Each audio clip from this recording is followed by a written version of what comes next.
But as the principal anti-centrist, stuck in a room now with the king Enlightened centrist, what do you think? Just broadly, what do you think about my perhaps futile or petty attempt to make radical centrism great again? What do you feel about it? We've never talked about this. I know. And I have no idea where this is going to go. Maybe we haven't talked about it just because we're both agreeable guys. I'm relatively agreeable. I think you're more agreeable than me. I'm pretty disagreeable. Interesting. I'm high in the dimension that you say what is on your mind, even if it causes conflict. I go out of my way to do that. I'm more agreeable, bitch. I'm the agreeable guy here. You can't say you're less agreeable than me. I'm the most agreeable, mother. Yes, my lord. The original centrist. Technically, I do have to defer to you on everything because you are the original centrist. Well, you see, anti-centrism is enlightened centrism. I think radical centrism is moderate anti-centrism. Moderate anti-centrism. Yeah. So what is your brand? You and I, we're alike. We are. We got some similarities. The radical part of you, great. You say Zog. That's fine. Boy, do I. But the point of saying Zog, this is where we disagree, is not to rob the far right of their talking points. It's to enhance the far right's talking points. That's right. Both of us look at a politicized society, AB, and we both come from family backgrounds where we're mediators. I'm the youngest kid, making sure everyone's happy. Oh, yeah. That's definitely relevant. And, we both agree on a lot of things in terms of, analysis of the political landscape and what is memetically viable. I view your perspective a lot like how I view my interactions with JJ, which is to say, JJ is also one of these centrist characters. Ugh. It's a personality type. He's a moderate, though. Radical centrists hate moderates. Right. Which is, why we share that in common. We're not necessarily entirely opposed. We're not as opposed as, I am to JJ or you are to JJ.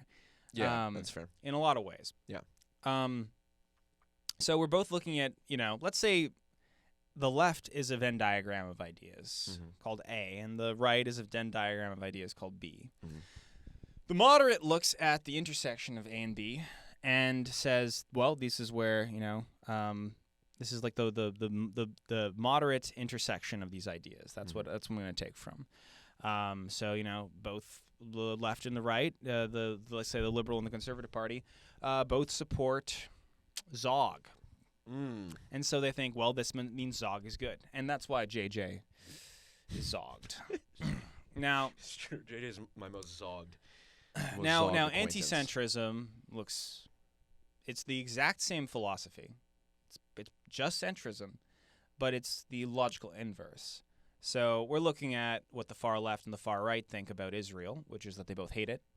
And then we're saying, okay, I hate Israel. That's why I hate Israel.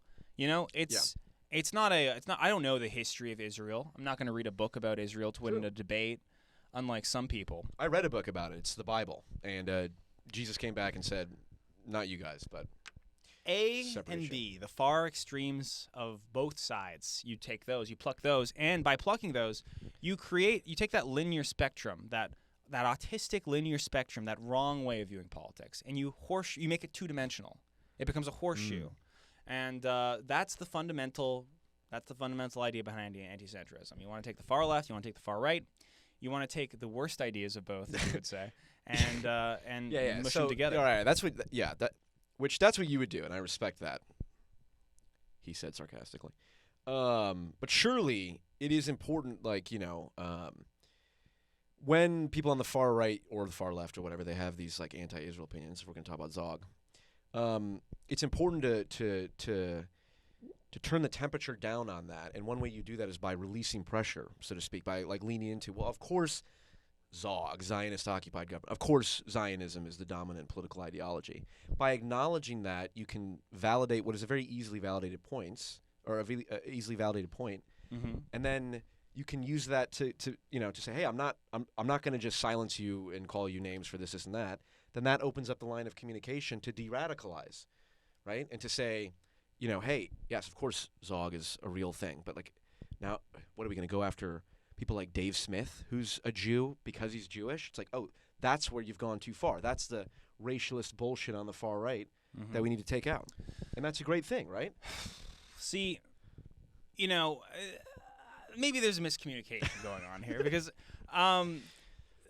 me using Zog, this is not an attempt to de-radicalize anybody. If anything, I hope that by using Zog, I advance a sort of awareness about Israel and Israeli politics. Yep. And such that, status quo liberals drift to the fringe, the further left, perhaps. And maybe maybe if you're a liberal, maybe you start looking into Israel. What are the foundations of Israel? What's this colonial past? You look into that. Maybe you're a decolonialist. Yeah, right. You're against settler colonialism. Maybe you're against settler colonialism. Maybe you're against, the sorts of systems that led to Israel being created in the first place. And if you're on the right, maybe you get a little, racist. Maybe you get a little racist.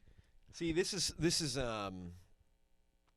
I'm just gonna ask it to you straight, and I need a totally straight answer on this. Okay. A straight answer. Straight answer, right? I need it as non-queer as possible. Okay. Fine. And I'm gonna get it. Okay. Greg, isn't anti-centrism just radical centrism, but more ironic? Radical centrism, but more ironic. How ironic on a scale from 1 to 10 is radical centrism? Like a 3. Yeah, anti-centrism is, fundamentally ironic. Right. But it's not just ironic. True. It's post-ironic. So it's like what's the difference between, or what is that important? What is that distinction outline? Logical person would come to the tenets of anti-centrism in a 50 years ago, right?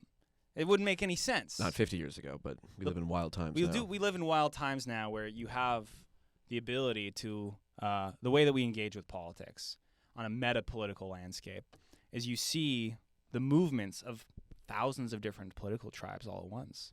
The H-1B visa drama on Twitter.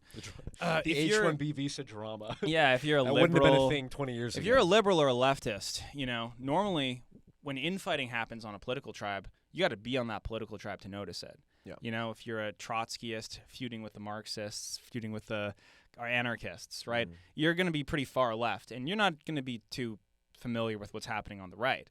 Now, you can look at all these political tribes moving, and you can see the direction that they're moving. And basically, anti-centrism is just placing a value judgment on the way that they're moving. So for me, the people who are most useful on the left is not like right-wingers attacking leftists. It's left-wingers attacking leftists to make them more left. Same thing that's happening on the right. People like Sam Hyde and Nick Fuentes, those are the polarizing forces. That's the checkpoints. They're doing all the work. Yeah. People, moderates, status quo people, they're just tiptoeing left and right, trying to keep up. And so, I think we both agree on this. Most people don't care about politics. Yeah, that's that's sort of at a lot of the base of everything. Like when I say memes are more important than logical arguments, it's precisely people who don't care about politics, they will get their opinions from memes or art or comedians or something like that. But even people who don't realize the degree to which their first instinct or orientation towards an idea has been preconditioned by, oh, my favorite comedian made this joke about this thing a while ago. Like it was either pro-Marxist or anti-Marxist. Like Bo Burnham's, the sock puppet bit. And the FBI killed Martin Luther King. So a lot of people, especially people who don't care about politics, will hear that and just go, okay, Bo Burnham believes, ostensibly, that the FBI killed Martin Luther King. I like Bo Burnham, therefore I'm going to adopt that belief. That happens unconsciously, and certainly for people who are not political, that's the main thing. Even people who are political don't even realize the degree to which that's important. So that's why the memes and the art and the irony is useful. And I do think irony it's the language of memes, right? Like DNA is coated with, what's it called? Nucleoacids and all that. Nucleotides, the autists will know what I'm talking about. But I think memes are coded in, modern memes are coded in irony. Yeah. And I think to an extent, and you're familiar with this on some level, like a mimetic fitness. Yep. Is, helped by having irony right associated with it.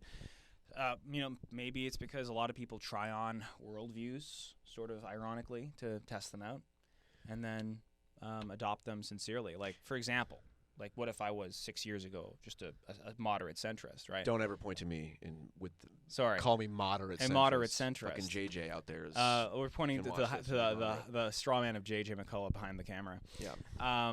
What if I was a moderate centrist 6 years ago, and then I started ironically doing the anti-centrist bed, right? And then at some point I got audience captured. And then I got stuck in that, and now I have no choice but to inhabit that frame. And then at some point, because I'm inhabiting that frame so long, I got to intellectually justify it. I'm a thinky type, and then all of a sudden, that's that's my entire reality. And I forgot any part of me that actually identified with those things, because I spend most of my time trying to justify those points, and now I've built up all these cases. Playing the persona. Yeah, that's that Luciferian intellect. That's where it might lead you. Well, the idea of, someone pointed out that, like, when you play a game, it's like even like if it's tic-tac-toe, it's like there's a part of you, if you're playing competitively, that really cares whether or not you get that third X. Yeah, right? You want to destroy your wife in battleships. Yeah, and all your kids. And it's like, but you can immediately step out of that frame, and part of the reason we value games, or part of the value that games provide, is being able to step in and out of frames and try on belief systems and what like that. And so even like making ironic jokes about one thing or the other, obviously people use irony all the time to, like, I'm going to say something racist with the intent of, hey, I'm leaning into the fact that I know this is wrong. Some of the frames are sticky, Paul. Some of the frames are sticky. You That's put the problem. You put your shoe in the foot, it gets stuck. You put your shoe in the foot in the boot. Okay, but then we do have a responsibility to say, all right, well, if I'm why is this sticky? What about this was sticky?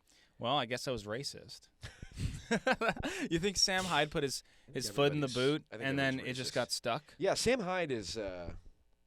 it's funny, when Sam Hyde did the thing to iDubbbz, and then iDubbbz made that whole video, he's referencing your circle of irony, right? iDubbbz was referencing that, yes. Yes, iDubbbz was referencing, and that was your...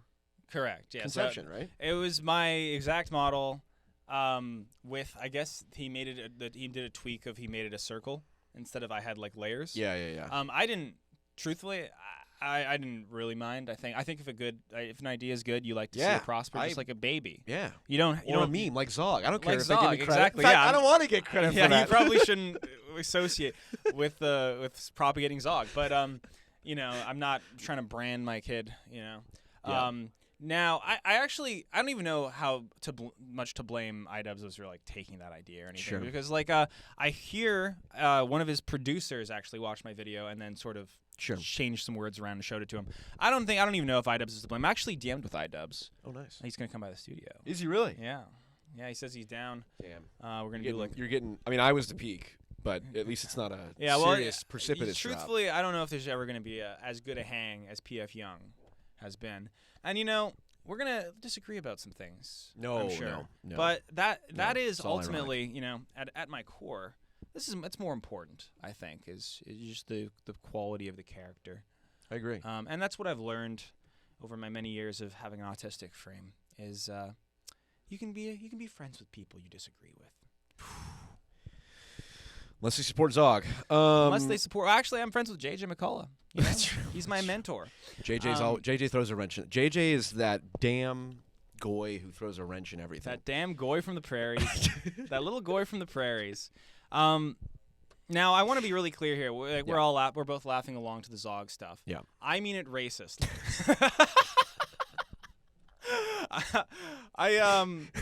You are Sam Hyde. You hear a phenoguesser?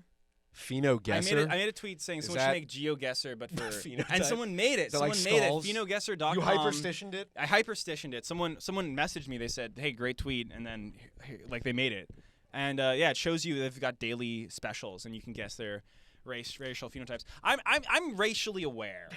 I would say. I don't know if I'm racist, but I'm racially aware. Well, to be racially aware is to be racist, arguably. Let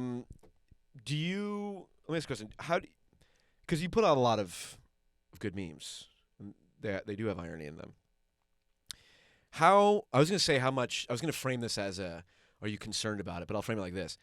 How proud are you that when you put ideas out there, people of very different, diverse ideologies and varying levels of radicality seem to latch onto them?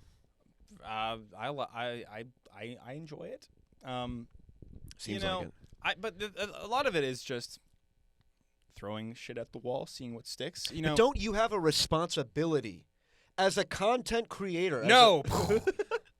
You see, there's like the meme of John from Watchmen. He's exploding Rorschach. I don't know if you ever read Watchmen, but I know Rorschach. It's a blue guy. Rorschach. He's wearing the Rorschach mask. Yeah. It's a blue guy with godlike powers. At the end of Watchmen, spoilers. It's 40 years old. John kills Rorschach. He explodes him with his hand in his mind.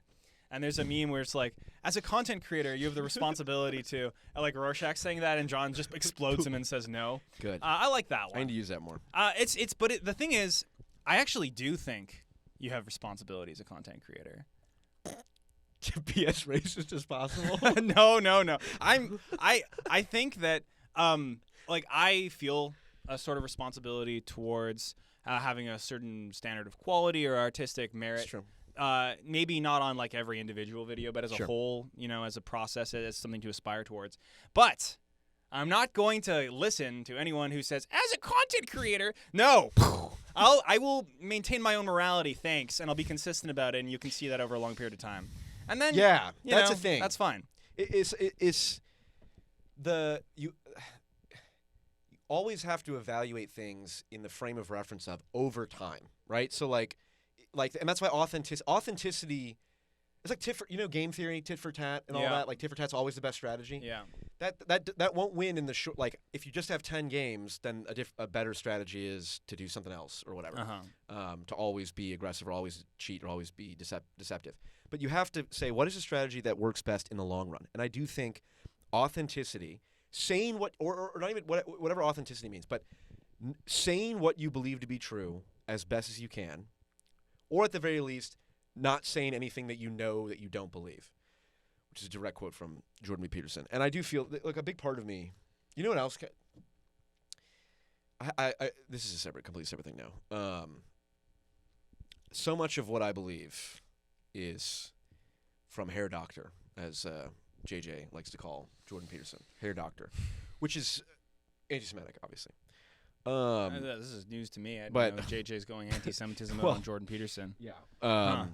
I would look into that. I hereby condemn JJ. I for condemn his as well. Views. JJ anti-Semite, disgusting. But I so much of what I disgustingly believe and understand has come from Jordan Peterson, and there's a part of me that's like, do I feel an obligation to have to cite every time I say something that I believe is correct that I derive from Jordan Peterson?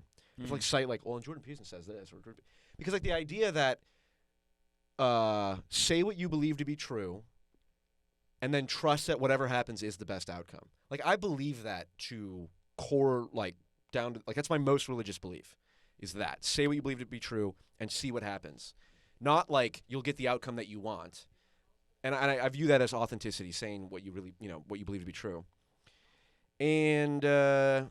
But I don't know. I just heard that from someone. How much do I have to act it out and live it out and see if it's true? And so far, it seems to be true based on my experience in life. But me when I choose the wrong axioms arbitrarily. Oops. Or me when I was in my depressed college phase and saw the Kathy Newman interview, and then I said, "This is literally me," and now that's my personality. Yeah. I was in journalism school at the time that interview happened.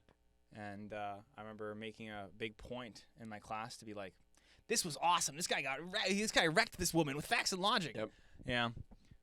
I was like, "Oh, it's so beautiful how she." And then he just says, and then I was really taken in. Yeah. And then JP. A lot of my first videos were just directly about Jordan Peterson. Really? Your first videos? Before Political Compass Rap. I talk about ocean. I talk about Jordan Peterson. I talk about ocean through as if Jordan Peterson invented ocean. Because like I learned about openness, conscientiousness, extroversion, agreeableness from Jordan Peterson. So I'm like, Jordan Peterson, inventor of the ocean model. And then I have one where you're creating your character and like you put your points into like the stats thing. And then at the very end it's neuroticism, and I try to be like, I want to be a little on edge, so I click the plus, and then it goes to like 999. I'm like, fuck! So yeah, I'm familiar. Okay. I've had my Jordan Peterson days. Interesting. Myself. So you've been so the Schizophrenia, certainly that had to come from some Jordan Peterson, right? The lateral versus horizontal thinking. Actually, no. Where did I think that really just came from a matter of like. Because you're right, he does talk about vertical. I mean, that's thinking. literally why I kind of like this fits he exactly also, into that same framework. I think I must have heard the term vertical thinking. I don't think Jordan Peterson invented vertical. No, thinking. I know that, but so I must have heard it because I don't remember seeing that part of like Jordan Peterson saying that. But I have a framework called Schizophrenia, autists or vertical I'll thinkers. edit it in a clip from it. Schizos or lateral thinkers. But yeah, I think I must have heard. I don't know.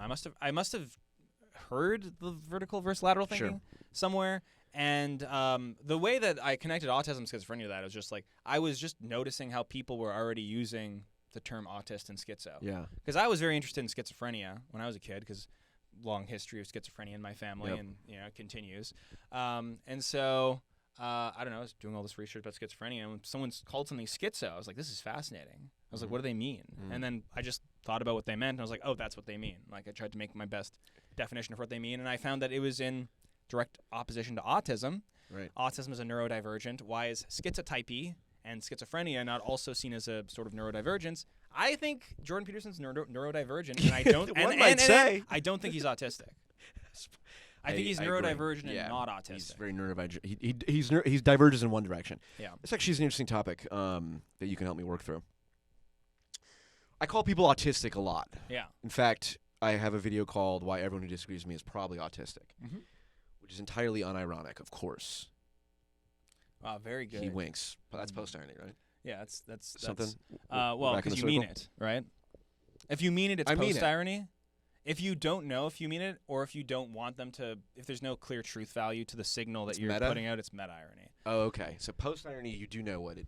Yeah, post-irony is like it's like return to sincerity from irony. Yeah. Meta-irony is the signal got lost in the noise. Okay, I got it. Meta. Okay, interesting. Sam Hyde is not meta-ironic. Sam Hyde's post-ironic. He's post-ironic because he says things like "you're Indian," and he means it. But it's like, oh, it's a joke. But it's like you can. You could very easily. No, he's just joking. Hold on, Paul. That's a dying battery sign. Oh no. Zogged again. Okay, give me a second. Yeah. Like a Nosferatu. No.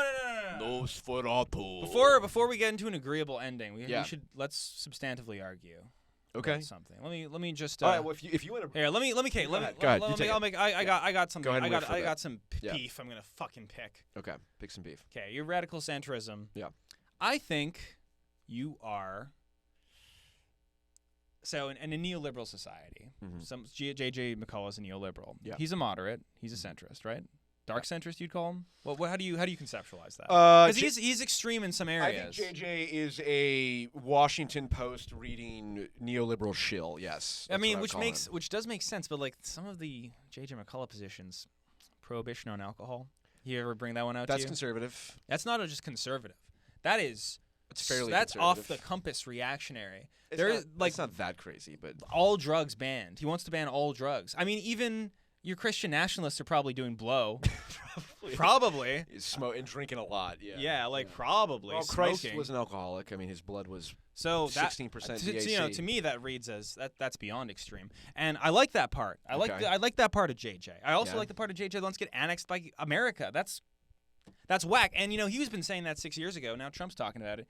The extremist thinkers are on the forefront of all these different venues, all these different ventures. Like J.J. McCullough's extremist positions are the ones that have paid off the most for him. Yeah. And those moderate positions, how's Kamala Harris doing? That's why radical centrism is better. Fuck the moderate centrism. Okay. But what is then? Because you calling yourself a centrist and then being anti-Israel. This establishment is the bipartisan consensus. Correct. Is pro-Israel. Right. That's the moderate centrist stance. That's no good. That's and Eric Weinstein calls it the kleptocratic center, where it's just it's feeding into neoliberal capitalism of the stock market's going to grow forever, and as long as our TVs go down in cost, we're increasing GDP, and that's what matters. Yes. It's like we need a radical rethinking of that model, but it needs to be centrist grounded in that conceptually of we're not going to go full right-wing Christian nationalist type bullshit or full left-wing communist bullshit. It is still the value. So, Lucas Newman is a guy I've talked to a couple times, and he I think this is a good way to think about it. Centrism is about centeredness, balance, being centered, right? Conservatism is reactionary is about reacting, and conservatism is about conserving, and progressivism is about progressing and changing. Centrism is being balanced and centered. What if the progressives progressed, and what if the conservatives conserved? I don't know. I think I think you're probably you love your Freudian explanations for things, right? Your goal goes back to childhood. Yeah, Jungian. Yeah. Jungian. Or psychology. Yeah. I do believe that. Your schizoanalysis. So I'm not a balanced person.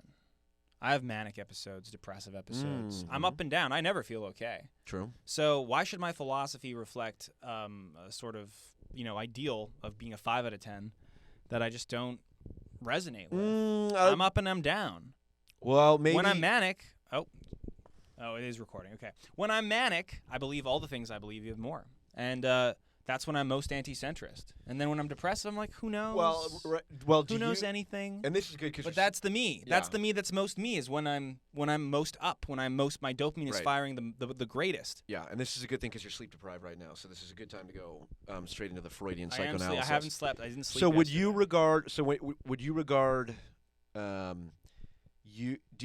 guess if you could. This is a terrible question conceptually, but like if you could press a button and cap or put a floor on your manic episodes, would you do it? I would pull the button up, which would allow my manic and depressed episodes to go even more extreme. I think that's true. You'd leave it. I would pull the button up. You'd pull the button up. I mean, that's what Kanye says about fucking getting off the meds and all that shit. Kanye is also autismophrenic. Yeah, definitely. Kanye is. You and Kanye might be the forefront of that. I think when you're a personality type like us, Paul, you're an ENTP. You're Myers-Briggs. I'm INFJ. No, you're not. Yeah, I am. I'm right on the. I could be. You're ENFJ. like an XNXX. Yeah, it's the only one that's the only obvious thing that that's you the are only is one intuitive. that's the only one that's still legal in Texas because if you go to Pornhub, you have to sign in. So not that I ever looked at that. INFJ. Do I believe that? Or ENFJ, but I'm all the way. And you're not ENFJ. No. I'm INFJ. I'm 100%. You're 100% what? N. N. No fucking shit. And then you're F N. too. And F. Yeah. And F. Intuitive and feeling. Yeah, for sure. J and P is like conscientiousness. I'm either way, but I'm certainly NF. I'm NF PF Jung, bro. You guys type Myers-Briggs Paul in the comments. We'll see. Because As in which Myers-Briggs? Your persona, and which Myers-Briggs you are, because your persona, you're not allowed to decide your own persona. Oh, that's true. Your persona is decided. Okay, what's PF Jung? I think PF Jung. It is an interesting thing because I do. This gets into the how do you relate to the persona that you craft? Because it's interesting. Let it consume you. That's one. Well, so when you put your ideas out in public, you're going to get criticized for them. So how do you deal with that? One way to deal with it is internalize it and all that and be like, oh my God, this is personally directed at me. Mm-hmm. When someone says you are a scum-sucking, racist, it's like, oh my God, it's, I have to think about that and maybe I am. That's one way to do it. Has that ever happened? Yeah, of course. Has that ever happened one time? Yeah. Far worse than that. So that's one way to do it. The other way to do it is and this is like the destiny strategy, is I'm going to just live my whole life online and then there'll be no inconsistency between who I am online and who I am in person, right? And but I just feed your entire being to the machine. Yeah, right, which I don't think that's optimal either. What I do is it's it's like the confident kind of like, oh, someone gives me a criticism and I just immediately make a joke or whatever. It's like that's one strategy for navigating the dissonance between the online persona and then the real person. And you just have to mitigate it by being like, okay, if someone gives a real valid critique of me, I will listen to that and I will respond to it.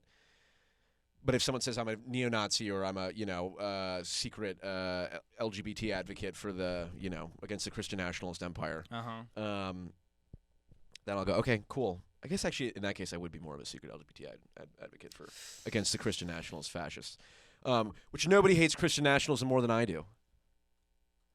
Yeah, see, that's what I'm saying. So like, ooh, right there. Now how am I gonna ride that? Be like, well, we'll see what the comments say, and if people approved of that, nobody loves Christian nationalism more than me, or the social justice left. But I want to see gay Christian nationalism. I want to see those Protestant churches that CJ the X goes to become theocratic fascists. Theocratic Episcopalian or Unitarian fascism. Yeah.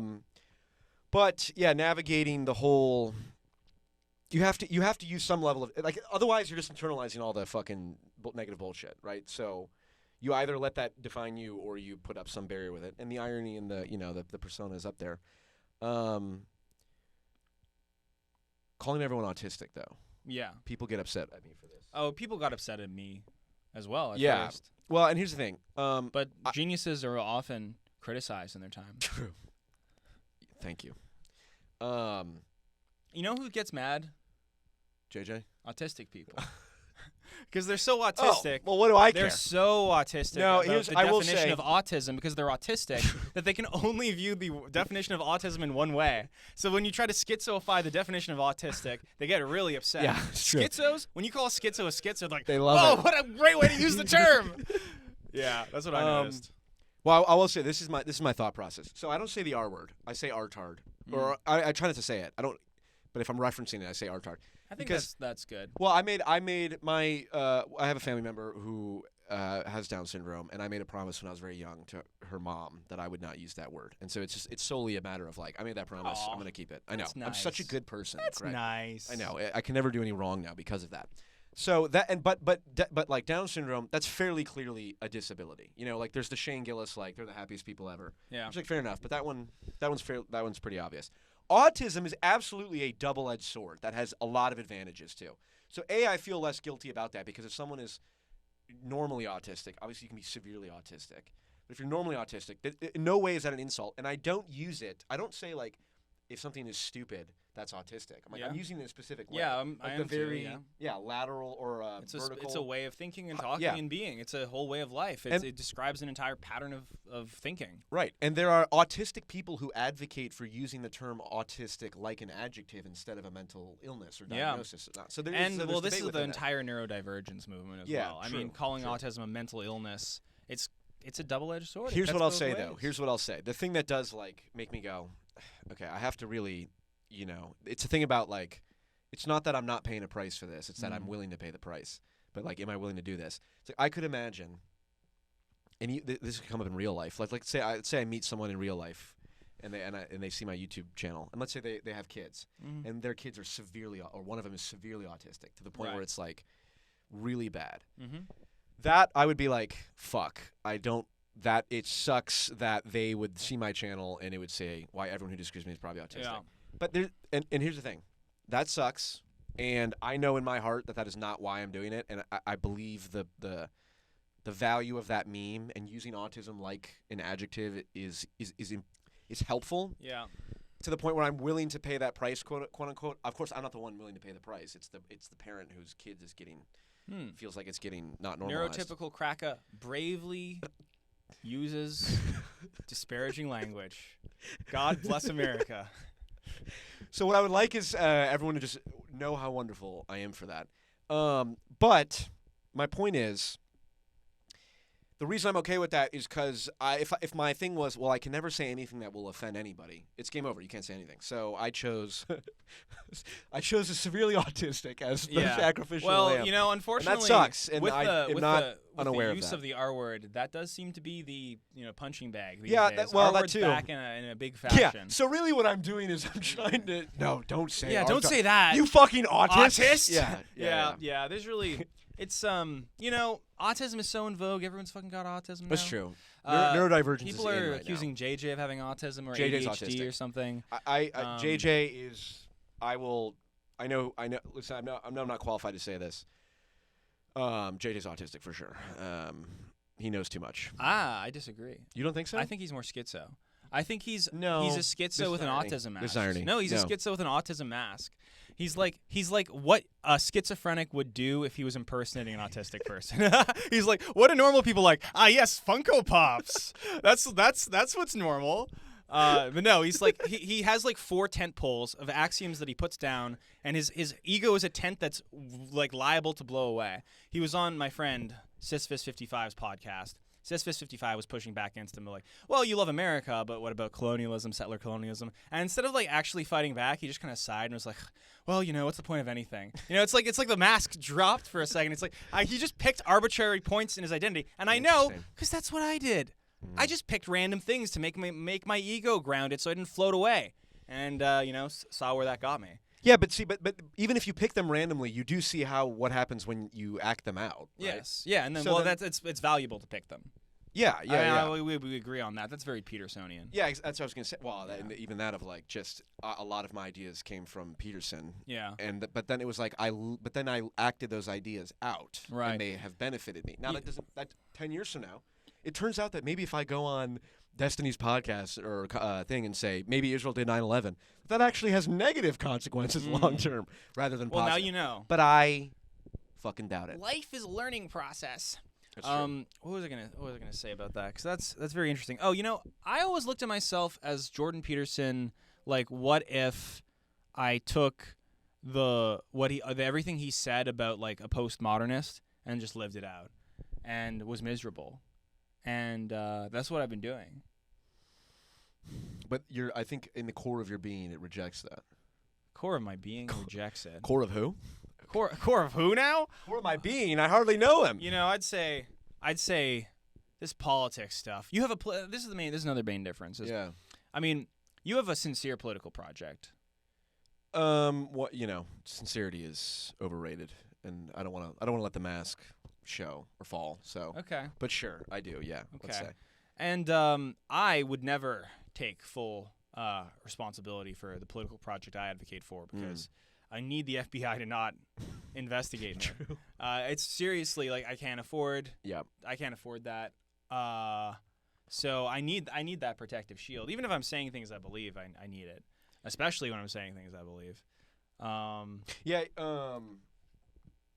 Well, I was going to ask you. I was watching. We were in the other room, and I was watching Candace Owens talk about Brett Cooper leaving the Daily Wire, and you came in and you were like, "What do you get out of this?" Well, I was specifically, Candace Owens, totally fine. I know you have a big crush on her. Yeah, no, the interview's still on with her. Yeah, an interview is on with Candace. I was very surprised that he managed to pull off an interview with Candace Owens at his size. But working on it. P.F. Young's always punching above his weight. That's what true, makes him true. Such an And because enough Destiny fans said I was a neo-Nazi, her producer was like, "All right, what are we talking about? This might go well." So anyway, but I was more asking the specifics of like this niche internet drama stuff between e-celebs. I'm like, I get sucked into it, and I'm just like, God, this is doing nothing for me, Did you find my answer compelling that I gave you? Yeah, I think so. You had a good answer. You were talking about it from the abstract perspective of like an Israel-Palestine Zoomer-Boomer divide, and was Brett Cooper fired for her views on Israel? Yeah, and Brett Cooper represents sort of the normie, neurotypical, like Gen Z woman, maybe.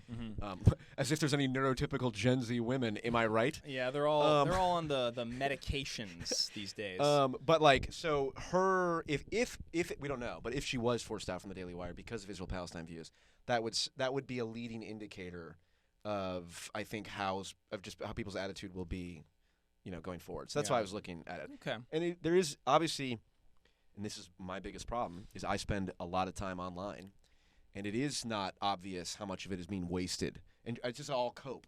Like, oh, yeah, Greg, don't you know that this is the tip of the iceberg memetically? And it's like, I don't know for sure. Well, yeah, I mean, and, we're actually on the we're on the top 1% of people who are winning off of this. True. Yeah, like exactly. 99% of people, like, there's so many people who are wannabe. They've got one view per video, but they think content creators, or like they install TikTok because they're like, I'm going to be a TikTok star, and they just watch TikTok all day. I mean, that's how they get you. So like, and also every business needs a social media platform. So it's like, I'm losing out by not getting TikTok, and then you lose out even more. Yep.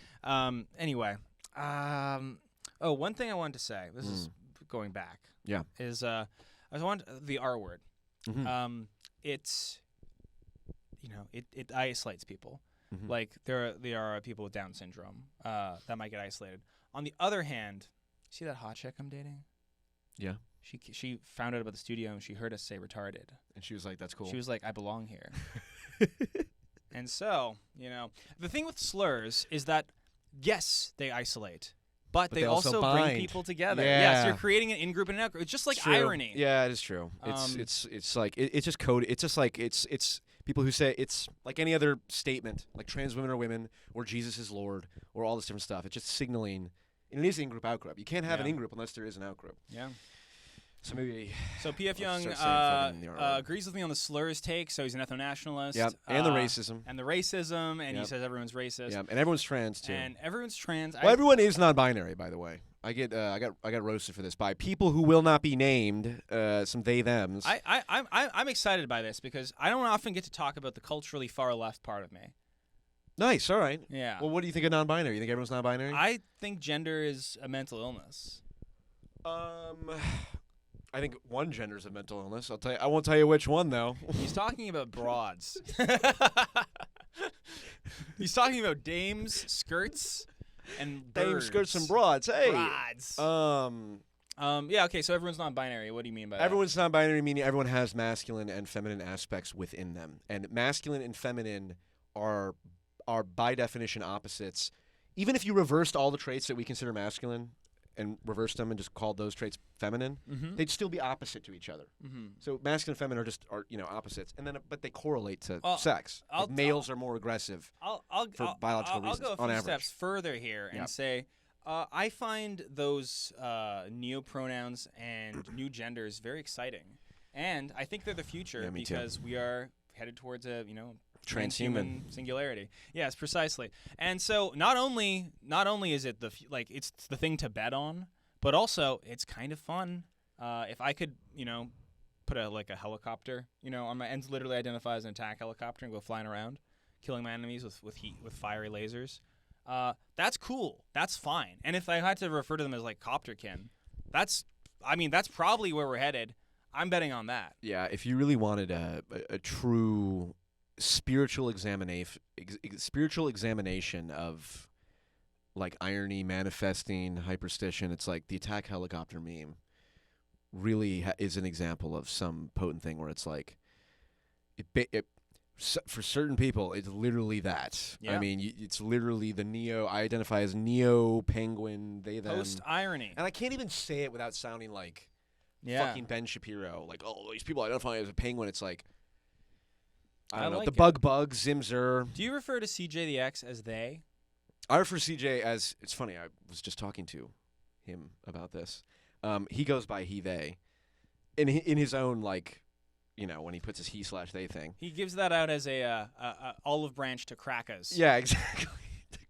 It's a honky-ass crackers like Paul. Honky-ass bigots. Such as myself and racists and me. I mean, I didn't just say he. That's fair. But I asked him about it, and it was like, but here's what I do. Yeah. What? I try to like interchange it as much as possible because it's he they.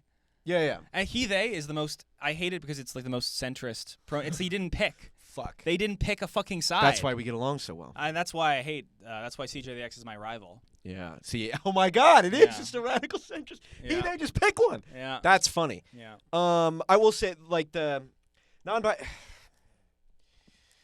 It's also a very hot room. It is.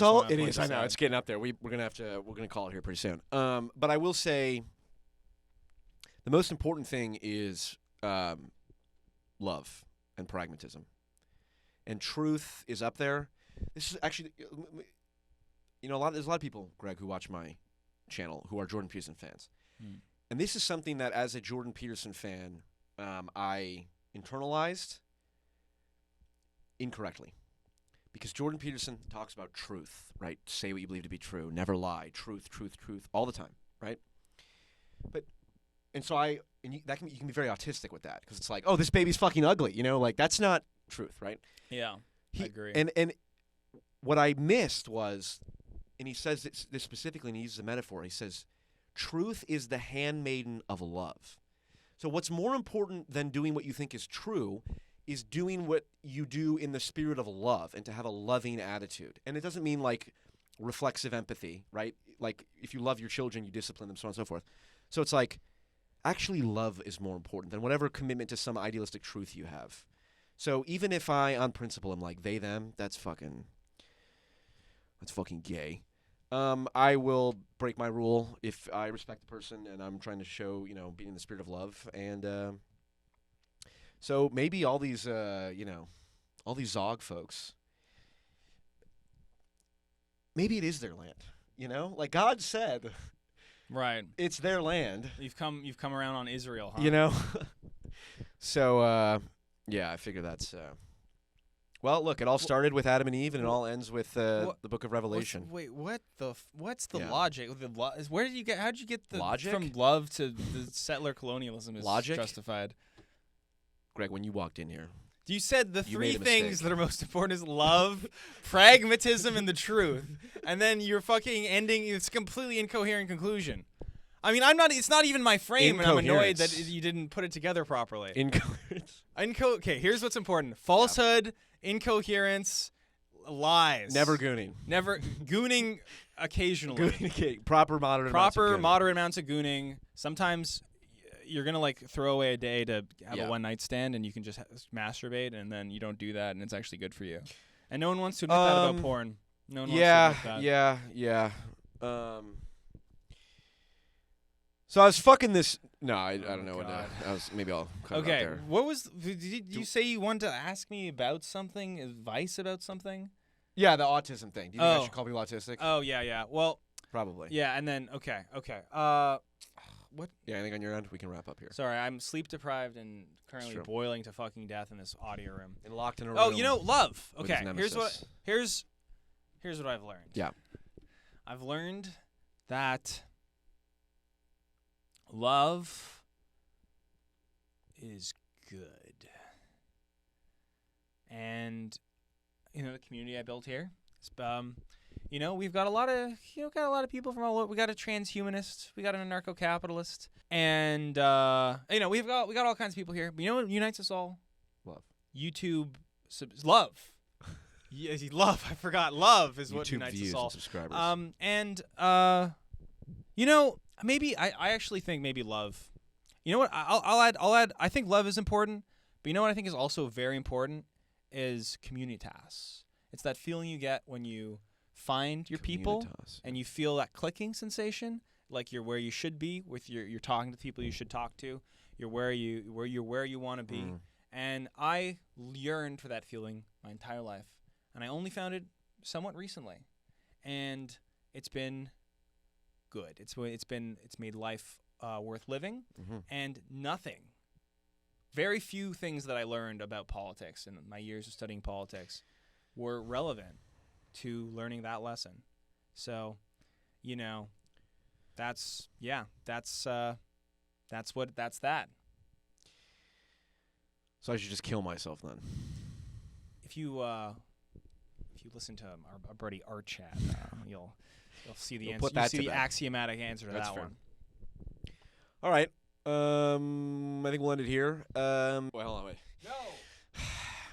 No. A year ago, these cops and lawyers wouldn't dare cross you. Oh God, he's doing the joke. What happened? Your balls fall off? You're not non-FJ if you're doing the joke. I know why you have your little There's no NFJ group Joker. therapy sessions in broad daylight. It's ENTP Joker. It's the bat. Go type it's him. Simple. Type him in the fucking comments. You're gonna see what I mean. The Batman. If it's so simple, why haven't you done it for free? Oh, fuck, I fucked it up. All right, let's get out of this fucking hot hellhole. house. Yeah. Oh, I forgot. Wait, hold on. One more thing. Just sit down. Yeah. Oh, sorry. Hey, we're coming back in. What's up? You're like moderate left-wing economically. Yeah, I'd say so. And you're moderate like right-wing culturally. That's just moderate anti-centrist. You're a moderate MAGA communist.